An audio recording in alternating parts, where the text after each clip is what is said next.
মাননীয় স্পিকার, আমি আপনার মাধ্যমে এই সংসদের সকল সদস্যদের মাধ্যমে, কারণ আমরা সকলে জনগণের প্রতিনিধি, জনগণের প্রতিনিধিত্ব আমরা করছি, আমি কয়েকটি বিষয়, হয়তোবা এটি ঠিক সংসদীয় বিষয় না, তারপরে কিন্তু আমি মনে করি রাজনীতির বিষয় না, কিন্তু আমি মনে করি বিষয়গুলি আমাদের বর্তমান এবং ভবিষ্যতের সাথে জড়িত, এবং সে কারণে মাননীয় স্পিকার এই বিষয়গুলি আমি এই মহান সংসদের সামনে, এই 350 জনপ্রতিনিধির সামনে মাননীয় স্পিকার আমি আপনার মাধ্যমে উপস্থাপন করতে চাই।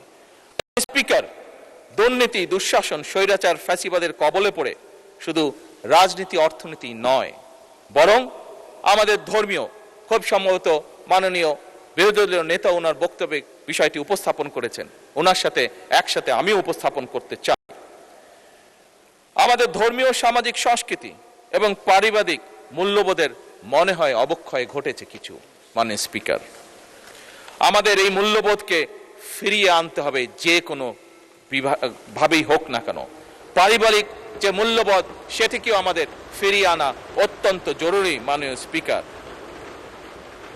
স্পিকার, একটি ছোট্ট ছড়া আমিও ছোটবেলায় পড়েছি, আপনিও পড়েছেন, আমার বিশ্বাস অধিকাংশ বিরোধী দলীয় নেতাও পড়েছেন, আমি মনে করি, দৃঢ়ভাবে বিশ্বাস করি অনেক সংসদ সদস্যই পড়েছেন। সেটি কি? সেটি ছড়াটি, সকালে উঠিয়ে আমি মনে মনে বলি, সারাদিন আমি যেন ভালো হয়ে চলি।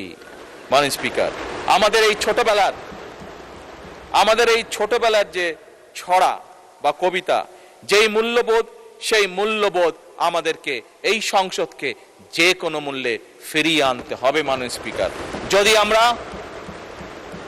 যদি আমরা এই দেশকে গঠন করতে চাই, তাহলে অবশ্যই এই সকল মূল্যবোধ আমাদেরকে ফিরিয়ে আনতে হবে। এক্ষেত্রে মাননীয় স্পিকার, আমি প্রতিটি পরিবার যার যার দায়িত্ব পালন করবে বলে দৃঢ়ভাবে বিশ্বাস করি, এবং এই দায়িত্বটা যাতে প্রত্যেকটি পরিবার পালন করতে পারে, যাতে করে, মাননীয় আপনার মাধ্যমে মাননীয় সকল সংসদ সদস্যকে আমি অনুরোধ করব, এই ব্যাপারে যদি আপনারা যার যার এলাকায় মানবিক দায়িত্ব গ্রহণ করেন, তাহলে আমরা আমাদের কাঙ্ক্ষিত বাংলাদেশকে ফিরিয়ে আনতে পারবো।